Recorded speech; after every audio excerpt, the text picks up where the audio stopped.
everybody. Thank you so much for joining us for today's Lunch and Learn, Highlights from the Archives. We are thrilled to have a great contingent from the family of the donor of the collection and the donor herself. So I'll put you on the spot, Candy, and maybe if people have questions for you after too, hopefully she'll be able to provide some special insight on the collection. But today we'll be presented by Felicia Williamson, our Director of Library and Archives, and Robin Amaba, our Archives Assistant. So I will go ahead and turn it over to them. And first I will make sure your mic is on. That would be a good starting point. Okay, I think we're good. Well, hello everybody. I'm so glad to see you today. Welcome to the museum. My name is Felicia Williamson, and I've been had the honor to work with Candy to bring this collection in, and Robin processed this collection and spent a lot of time doing a deep dive and some really wonderful historical research to add as much context as possible to the items. So she'll be speaking at the end about that process. We'll have a chance to have questions at the end, but if you have something that pops in your head, you really have a driving desire to ask, I welcome that. We also have a little display of some of the items up here, and then we actually use this collection frequently with school groups. We have a contingent from our education team in the back who's here because they love this collection, it's one of their favorite ones. So they're here to learn a little bit more about it.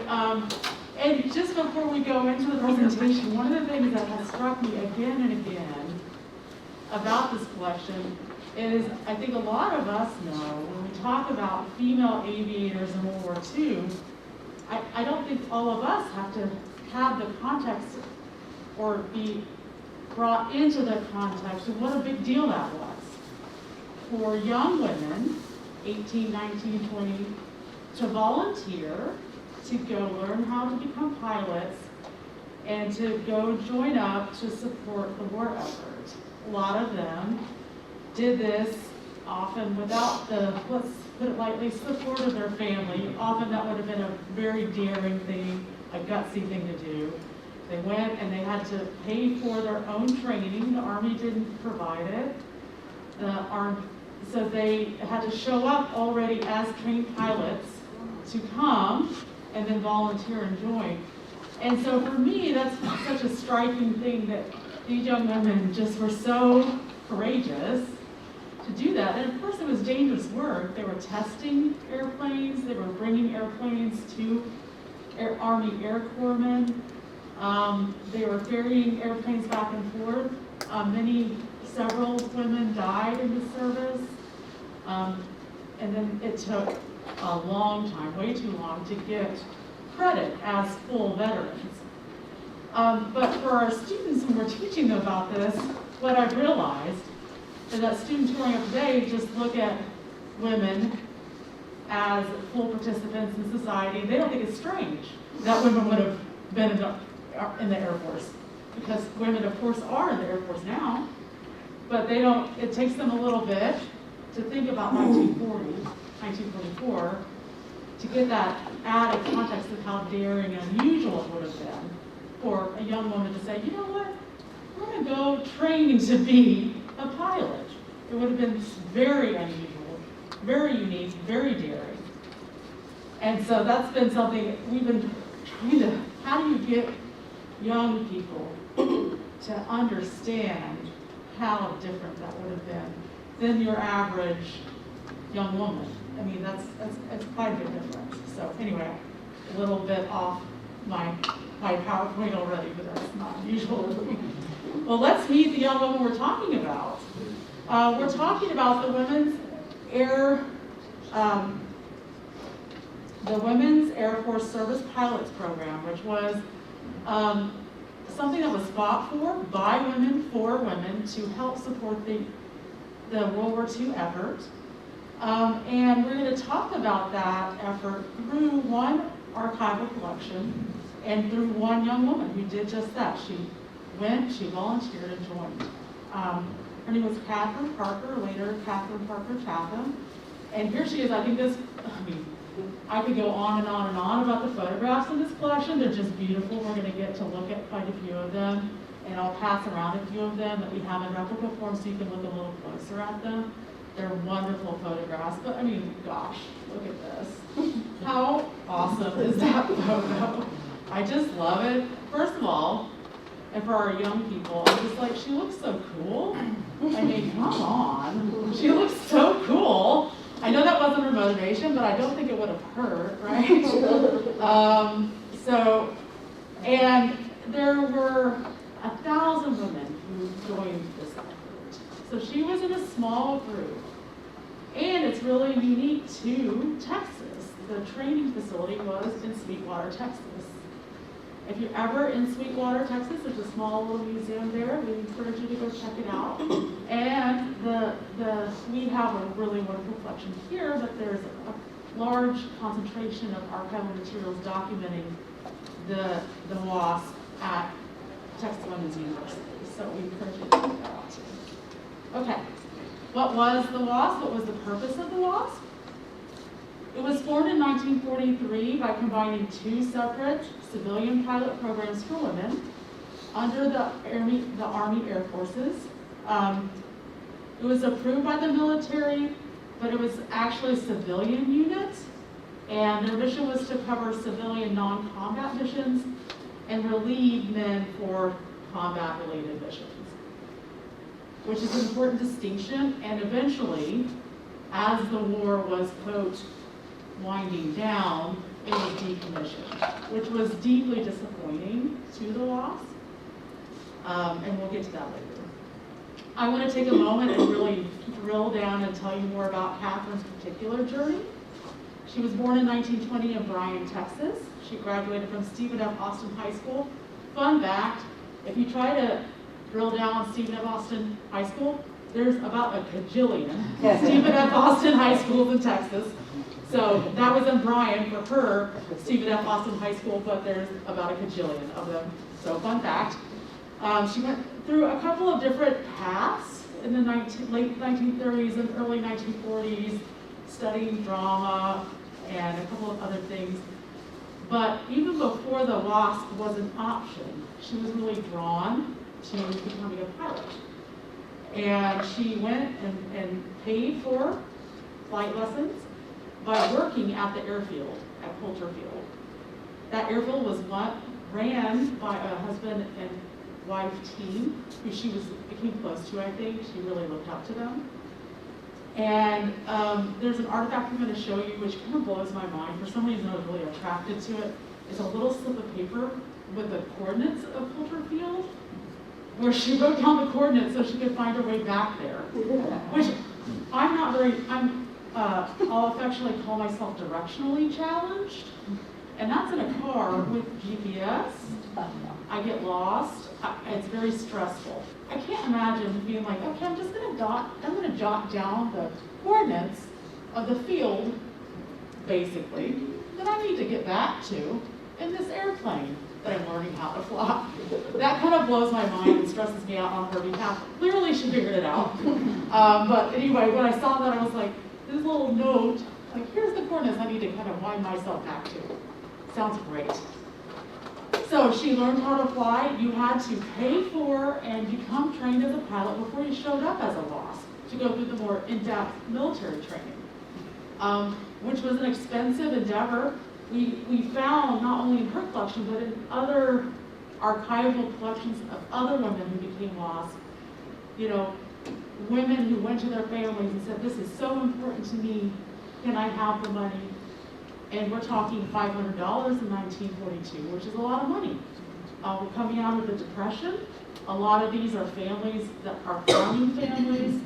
That's a significant investment in something that maybe the family doesn't particularly want their daughter to do in the first place. And so there's a lot of recordings where the women are saying, Mom and Dad really didn't want me to do this, but I begged them. I just begged them. I really just cared so much about it. As she kind of worked her way through her pilot training, and get this, you had to have 35 hours of training to become a trained pilot, and then they said, you're good, go for it. Which is kind of wild to think about.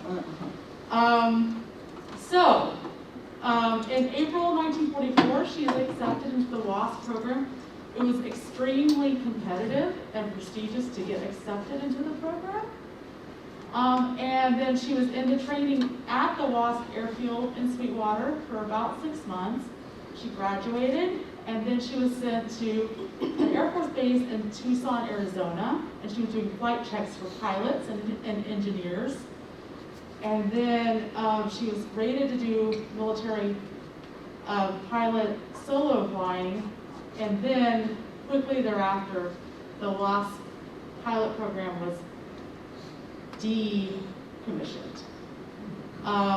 She eventually returned back home and worked with her friend, who later became her husband, in his photography studio. And I think, and in fact we know, because she wrote down her reflections, that her time with the WASP was a highlight of her life. And I don't think that was unique to her. I think for a lot of the women who went into that program, it was extremely meaningful and impactful and life-changing. And I think it must have been very empowering.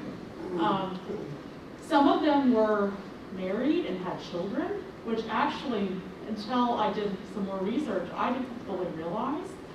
And that became a complicating factor because there were other divisions, like the WAC, associated with the armed forces that did not allow you to serve if you had children.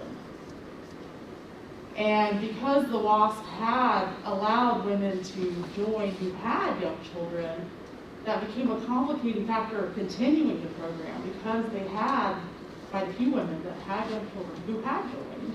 Another complicating factor is they had allowed women as young as 18 to join, whereas some of these other auxiliary units that had women had a cutoff of 21. So there were a couple of complicating factors that when it was decommissioned were used as excuses to say, you know, this program is not going to work for XYZ reasons. I think we can say fairly conclusively, it really boiled down to the men were coming back home. They wanted the pilot jobs to go to the men. It was pretty basic. This, when we're talking about you know, you're not supposed to have favorite artifacts, like you're not supposed to have favorite children, blah, blah, blah.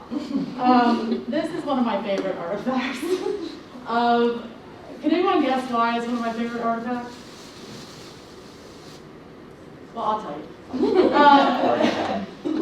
I like photographs that aren't staged and are intimate, and for historic photographs, a lot, you know, in the 1940s, actually photography was fairly accessible. People don't think about this, but almost every GI had a camera, which is wild, and a lot of GIs took a lot of photographs.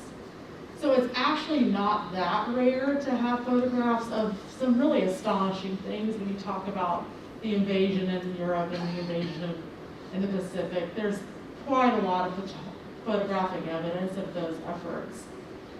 That being said, some of the most interesting photographs to me personally are photographs that show people living their everyday life. And so this photograph is these young women in their training barracks kind of waiting around, which is a big part of life. But not something that often gets photographed. And then I also really like this, which is their kind of, this is their day getting mapped out, who's going to be flying that day, who's going to be doing what duty.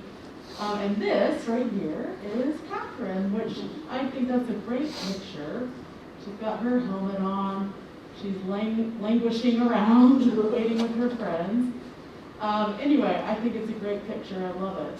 So we're just so glad that it got preserved and kept. I'm not going to totally nerd out on this, but I think it's so cool that the training field at Sweetwater was called Avenger Field, and that the nickname for the young ladies training there was Avenger Girls. So I like to think of them as superheroes. And, you know, I just want to take a moment and say,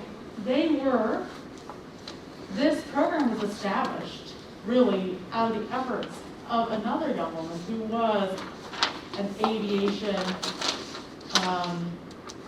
innovator. She went on after establishing the WASP to do tons of work in the aviation field for the Army, for the Army Air Force, I should say.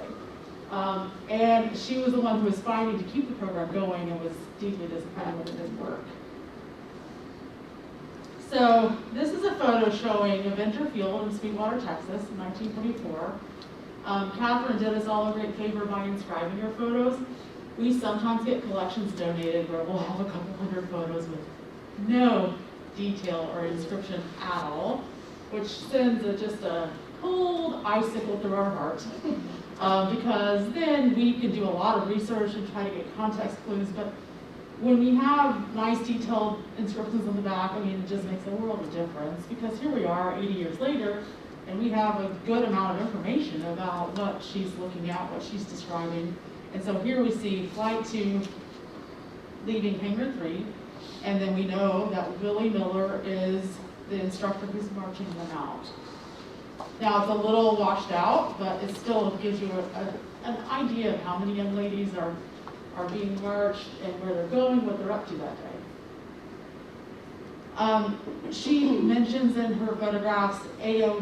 Williams as being, here she says the best instructor in primary. He shows up in a lot of her photographs, and so we know that he was a meaningful instructor, an impactful instructor for her and her colleagues. I also, talk about favorite photographs. We love this photo. Here he is again, A.O. Williams in the center, and these are some of her colleagues in front of one of the aircraft. It's a great photo. Here's a photograph of an aircraft in flight, and we have some description of a typical training day. Starts at 6 a.m. I mean, it's basically basic training. They're up, they're getting everything ready. The barracks are ready for inspection. They march, they're studying weather and navigation, physics and math. Just briefly, I want to show you this really cool artifact. I was looking at this earlier. This is a flight manual or a flying safety manual. It's called I've Got Wings. We're actually going to get this turned into a replica for our instruction sessions with students. But in looking through it, it's cartoon style, but it's got some complex geometry. And I was looking through it, I'm like, ooh, I might need a refresher on some of this. It's been a little while, but it's got all kinds of little indicators of how you need to study your angles and your descents.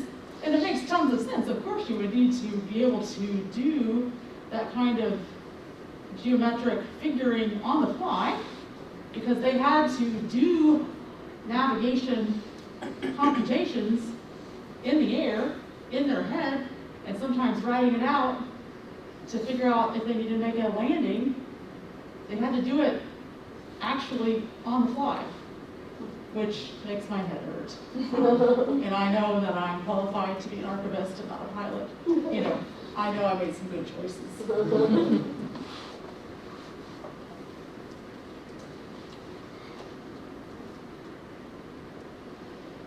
Just to reiterate how competitive it was, there were 25,000 applicants to join the WASP, and only 1,074 women graduated.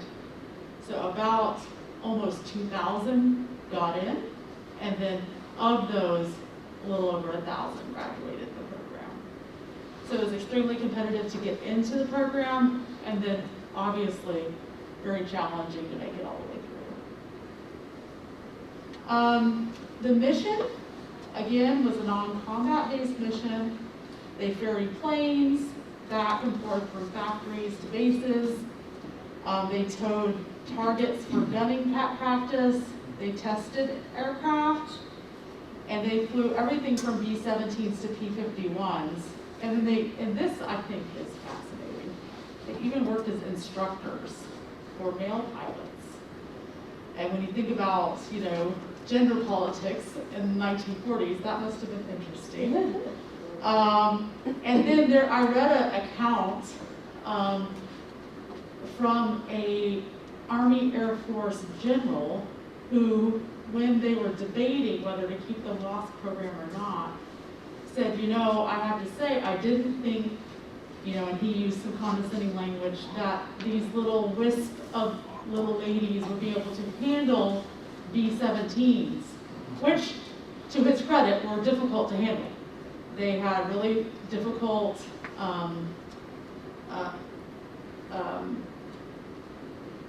instrumentation. They were physically very shaky and brutal to maneuver, and he said that I was wrong. And these women are outstanding pilots, which, when you think again about the time and all of everything, the context is really a striking statement. And he was actually arguing in favor of keeping the program. So I said, well, that's kind of awesome, But he was outvoted by Congress. We're going to take a moment and talk about some of the featured artifacts, some of which are up here, and when we're done, you can take a moment and walk through. And this is that little artifact I was mentioning, which is a little slip of paper noting the latitude and longitude to get back home, which I'm glad she didn't lose. And I also love someone who tucks this stuff away and keeps it for 80 years, and then it ends up in an archive. We love people like that. So it's on the back of a sales receipt, and this is some added context. It's for the flight academy where she trained. So that's a little double whammy of context, right? And then this is that little artifact I held up just briefly, the I Got Wings Training and Flight Safety Manual. There's actually not that many of those that have survived. And so we always say that every family, there's an archivist born in every generation. And so I think she saved things because she cared about this history so much. And that is great news for us because obviously that's why this collection still survives. And thank you to Katie for giving it to us because that's a big part of or piece of the puzzle. And then this teeny-tiny little artifact, Fifi Nella. When you research the WASP online, Fifi Nella will show up again and again. Some of the planes had Fifi Nella on the plane. She became the mascot of the WASP. So this is a little tiny pen. I'll show it to you. It's this big. So here she is. So she would have been put on the lapel. And she's very cute and very brave looking, I think. And she was designed by Walt Disney, but they granted copyright to the WASP, which is unusual for the Disney Corporation. I'll just put it that way. And it's dated from 1944. And so Fifi Nella will show up all over the place when you're dealing with the WASP. So, and I've seen in some historic photos, you can see her on the uniform and on the planes, and even, it's kind of adjacent to artifacts. This, in my work, there's kind of like this trifecta that I always love to find when we're talking about, a historic topic or archival collection. And in the best case scenario, you have wonderful three-dimensional artifacts, which of course this collection comes with, beautiful archival photos that show that person in the context. And then, if you can, either a testimony or an autobiography in their own words, telling their story. That's the gold standard, because then you can really have a broad sense of their story in their own words and have the three-dimensional object and the photograph to really round it all out. And luckily we do have that. This is an autobiography written by Katherine later in life, but in it, she's very concrete that the World War II era and the time of the WASP was the greatest time of her life. And it changed her life and really made a huge impact. And so I don't have to assume or jump to conclusions. She just says that. She puts it in her own words and in her own writing. And so we're grateful that she took the time to write that down. And she also mentions, and we'll get to this, the hurt of having to wait so long to be recognized for her service. So that's kind of the two sides to this. So we'll get to that. Just briefly, Katherine ended up marrying a longtime friend later in life. This is her later, soon, not soon. Later, she married Roland, who's pictured here, who was a photographer on drawing. And here they are for preparing for a dress-up party. I'm always game for a dress-up party, so I approve. And then Robin's going to speak quite a bit more about the processing of the collection and talk to you about how she identified all of these. But I did want to take a moment and show you this photograph of her barrack mates. It's a great photo. And just to wrap up my portion, I wanted to tell you the end of Katherine's story. Thought it was really interesting that she tried to join the Air Force Reserve in 1950. To me, that shows that she wasn't done. That didn't work out.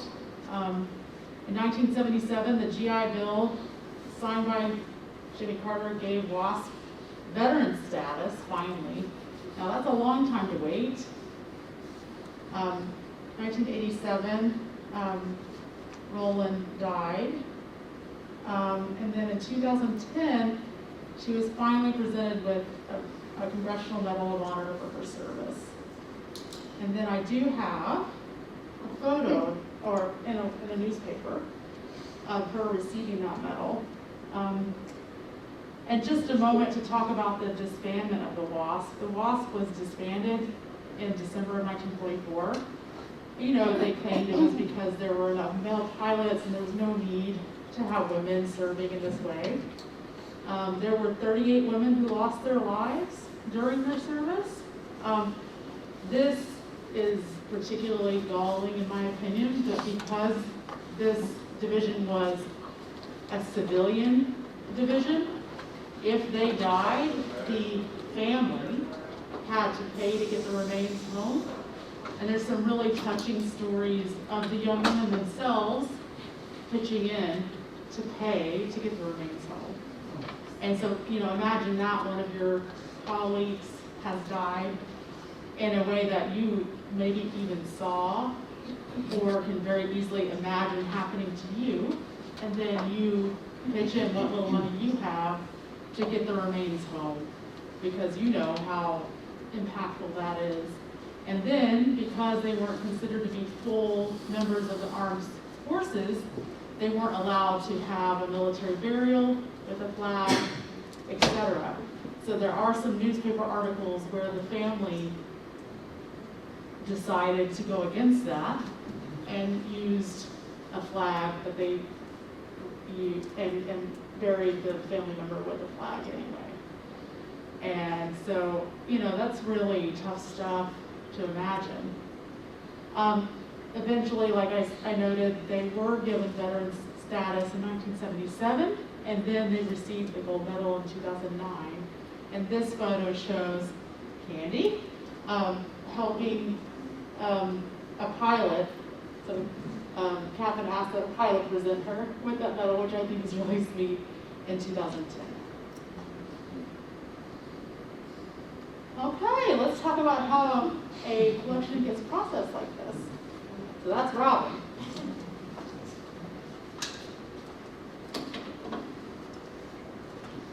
Hello all. So I'm going to talk to you about how of the steps I went through to process this collection. Basically, first off, when an artifact enters the museum, it's now fully an artifact, and so we need to treat it as such. So what I did was rehouse it. So I use archival materials. That's kind of the first step. So it gets acid-free box, acid-free folders, inert plastic, so plastic that won't degrade. And it gets placed into a really nice and chilly climate-controlled vault. Next, I do this for all collections, but I like to create a timeline of the subject. It helps me get my story straight, you know, and makes for a very consistent processing and researching the collection. So I like to get all the dates right. So I'll do that. And I will then start identifying and cataloging actual collections. So cataloging, I'm talking about fully describing the artifact, giving it a robust context. So people like our education team can use it in their programs. Some resources that I utilized while doing this entire process was the donor, Candy. She was very helpful. I think she actually, when she brought it in, it was very organized and very detailed, so that was a lot of help. And I would also say Katherine too, like Felicia said, she wrote and identified a lot of people in the back for photos. So right now, you guys, if you guys have photos, I would ask that you please try to identify them. I also utilized the Women Airforce Service Pilots official archive at TWU, and as well as the National WASP World War II Museum collection on Portal to Texas History. Both are online. I will also say last month, I guess when this was supposed to be here, or the program was supposed to happen, I was very thankful to meet the collection manager of the museum out in Sweetwater, and Hob. She was so kind, and she actually looked through the collection of Candy's collection, and she pointed out things that like I didn't know. So I went back and edited those records. So the photograph that Felicia showed us of the women just hanging out with that chalkboard in the back, I didn't know that the chalkboard, you know, said all the duties until Ann told me. So I went back and edited those records. So I think probably one of the hardest things to process the collection was identifying the pilots.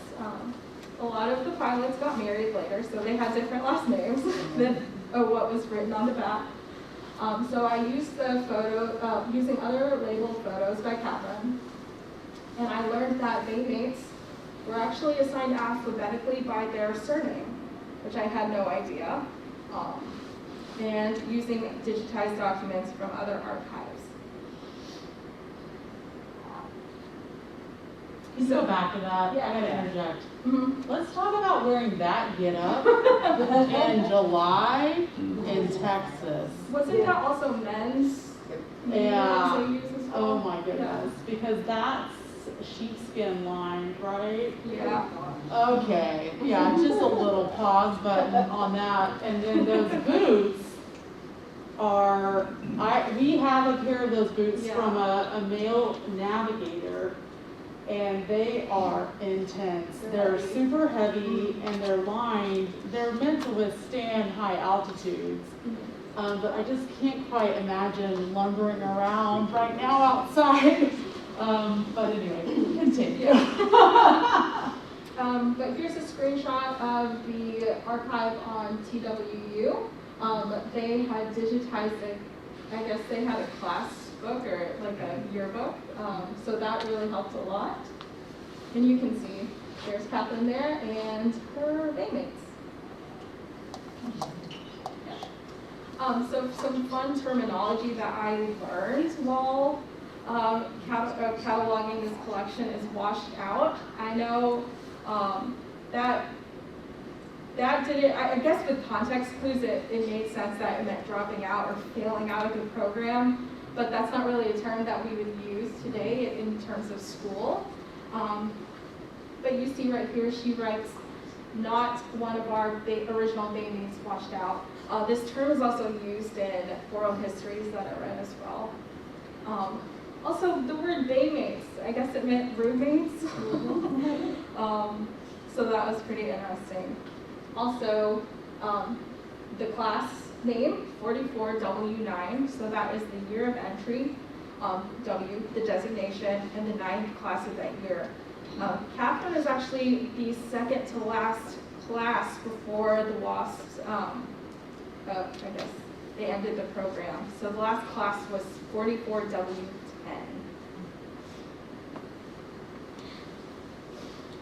Lastly, what happens after I cataloged it is that the collection is now online. This is a screenshot of what you can find online. So their website is dhhrm.catalogaccess.com. And so you see I have a pretty detailed description there on the right, as well as something that we call subject headings, which helps people research the collection. And to find that, you would go to our website, dhhrm.org. And if you go to research, which is, so right here, it's somewhere over here, research, there's a link that says search the collection. And it will bring you to this website right here, dhhrmcatalogaccess.com. And if you scroll down, this collection is actually one of our featured collections. We like it so much. Yeah. And here are the links to the resources that I talked about and Felicia talked about while we were cataloging the collection. Oh. Okay, well, we can open it up to some questions, and then at this moment, I can pass around a couple. We have these replicas made for classroom programs. I can pass them around and give you a chance to look a little closer at some of these things. Excuse me, does this lady here want to? Yes, that's Candy, yeah. So if you have questions, please go ahead. I do. Candy, how did your grandparents act when Katherine wanted to do this? How did they react to her when she said, let me go join the Air Force? Were they okay with it? As I recall, Marshall, I remember, of course, we weren't born then, but we weren't born then. Family, don't they talk about it, or? You couldn't tell Katherine no. Oh.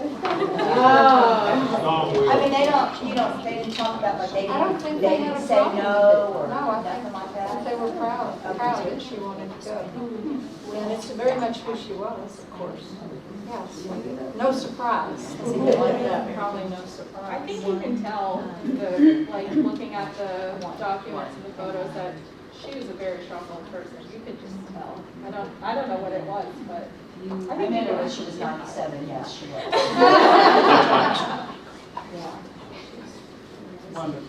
Any other questions? Oh.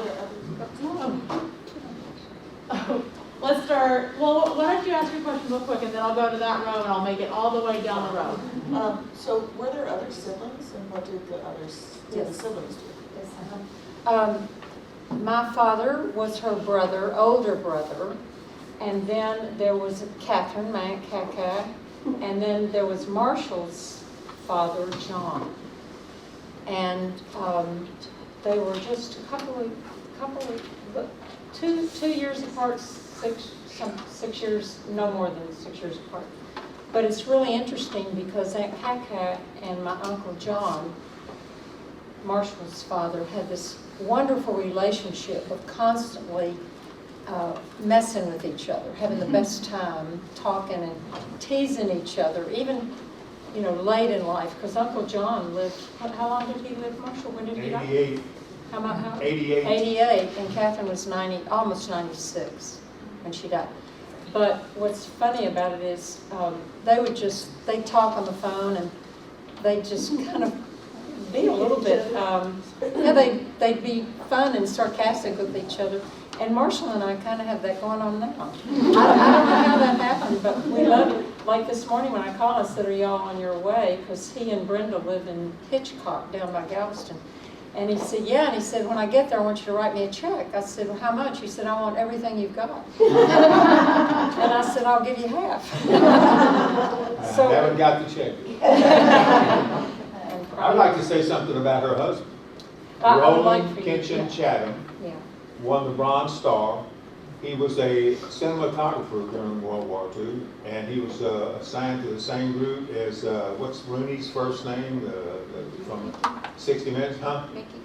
No. Andy. No, Andy Rooney, yeah. Oh, wow. And they were cinematographers, and then he became a still photographer when he came back, and she used to fly him around to do an aerial photograph. There were no drones or satellites, so you had to go up in an airplane, and she would fly him around, and he would hang out of the plane. This is what from her very own lips, and he would tie a rope around his waist and hang out this plane on the little rudders down there. And one time, she landed, and she told him, "That's it. You're never flying. I'm never flying you into her again because you're too careless and too reckless." She has a thing online, an interview. I don't know how to access it. Where she's talking about all her baymates and stuff, and the program and everything. And she's wanted to fly from a very early age, and both her brothers went off to war, and she wanted to participate. The best part of that interview was she said that when she left the University of Texas as a student, she went to Dallas. And after her dad our grandfather got a couple of months worth of Neiman Marcus bills, he called her and told her, "Get your butt back to Brian." So she credits her grandfather with making her come back with her finally getting her pilot's license. Wow, that's great. Wow. A little bit about Roland and Katherine too. They were high school sweethearts. I mean, they were always in love. Both went to Stephen F. Austin, and then when they never married though, not till she was 59, and he was 61 or 2, I'm not sure. But they got married because he had a stroke, and she said, "I will not be married to you, and I will not live with you and not be married to you." So they married, and she told everybody at the wedding that she was pregnant.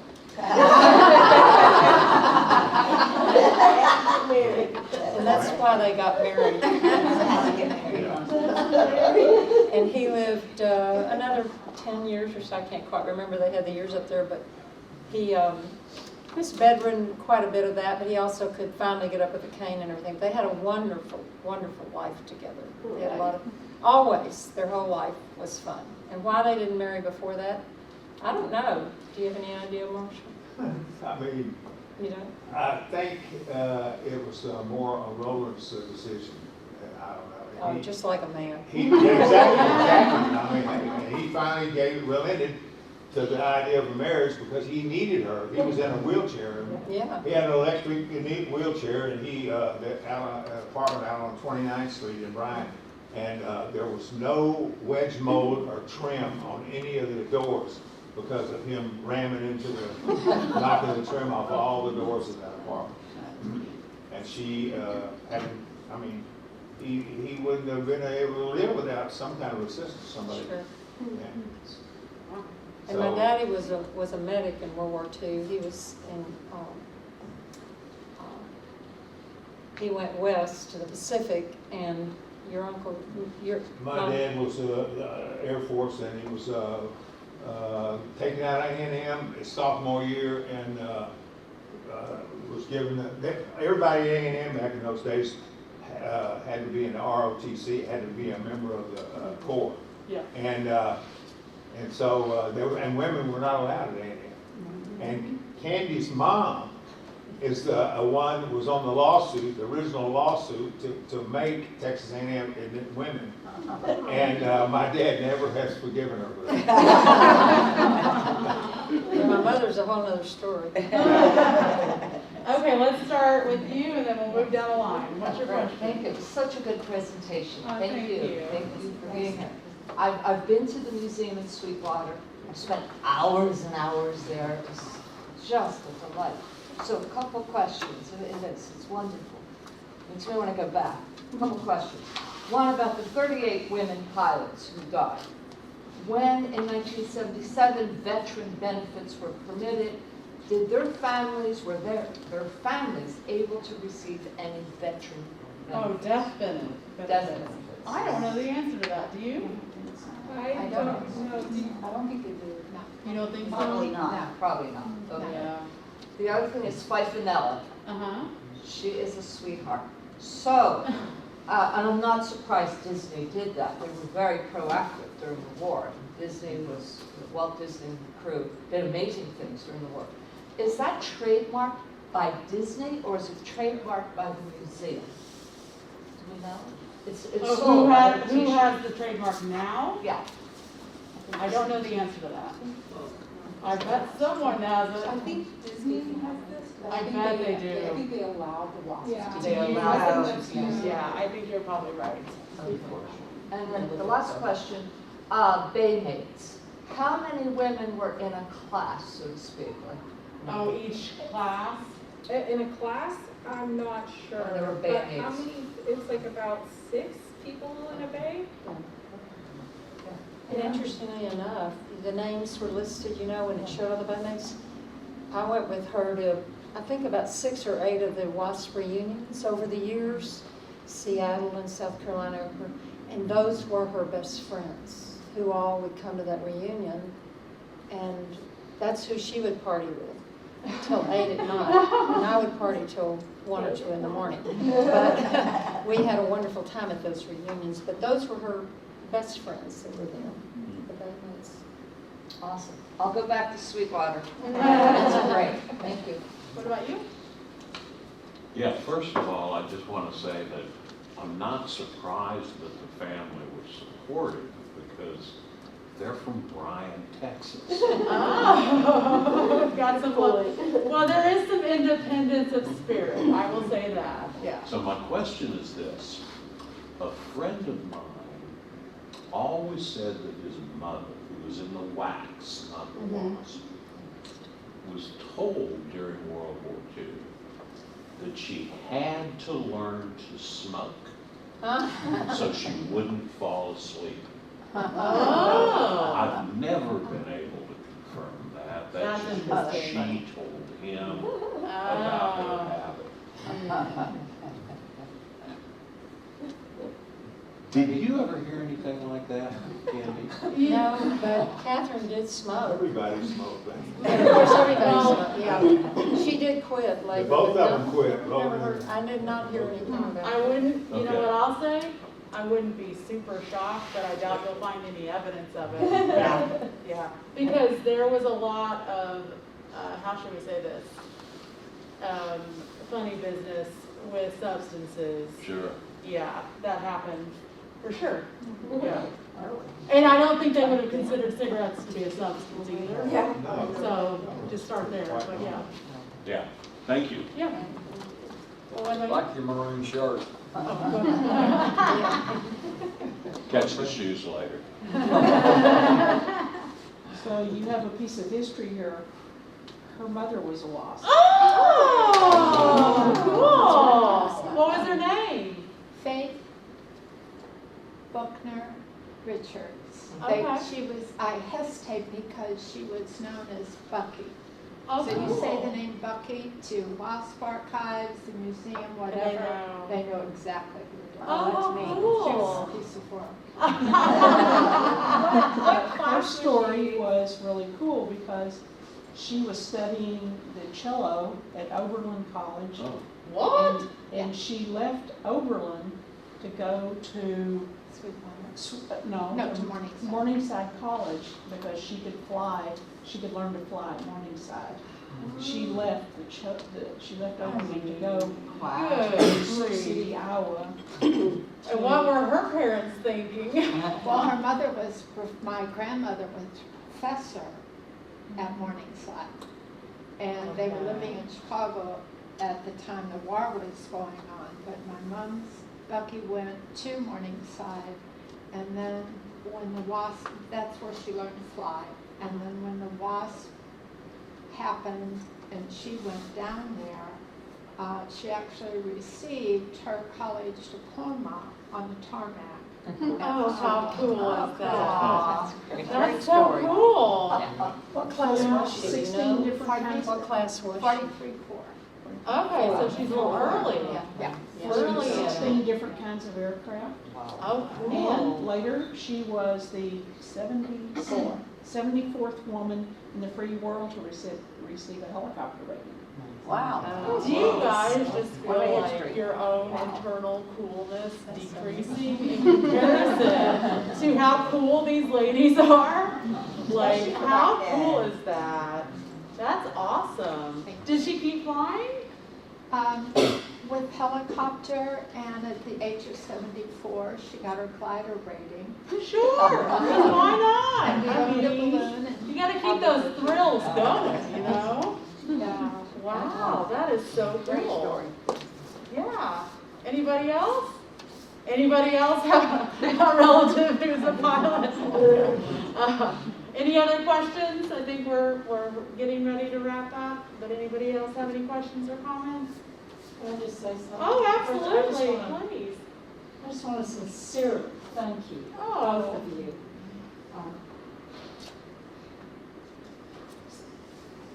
Oh. I couldn't have picked a better place. I looked a lot of places. A lot of places wanted this. The Smithsonian was dying for it. So many were, and I just couldn't make up my mind. And then one day I drove by here, and I had visited here, and it just hit me. I need to go there and see them. And I came to see Felicia, and it didn't take but a second to make a decision. And this is really, you know, the Jews were who they went to save. Where else should this be, in my opinion? And I've been to the Holocaust Museum in Jerusalem, and I do think that this is a place. I really do. It's wonderful. So I want to thank you all mostly for making this so wonderful for our family. And I did want to say one more thing about when she died. We used to talk about, you know, because she died at almost 96, and I would always say to her things, you know, like, well, what do you want on this, and what do you want on that? Then I asked her one time, you know, I said, now what about, you know, do you want to be cremated or do you want to be buried? And she said, oh, just cremate me, of course. And I said, well, what do you want me to do with your ashes? And she said, oh, just put them on the floor and sweep them out. And I haven't done that. But a few of them are in a little box buried in our family plot in Bryan, Texas, where Marshall and I will eventually be buried. I'm right at her foot. And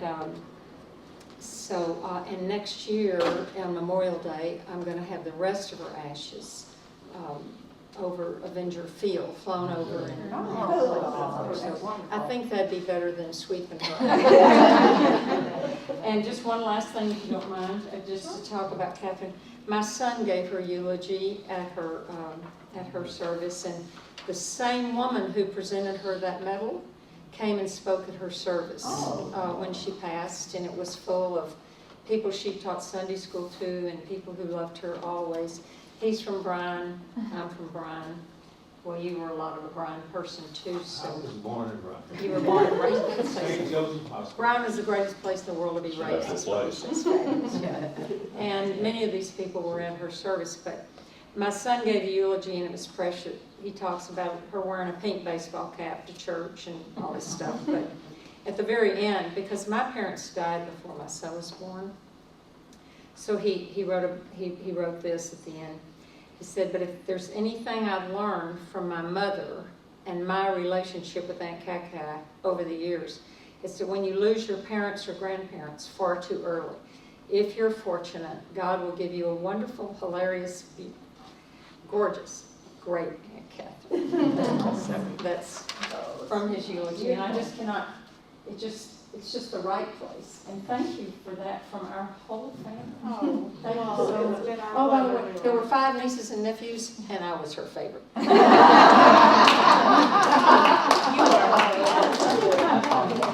got all her money, I know that.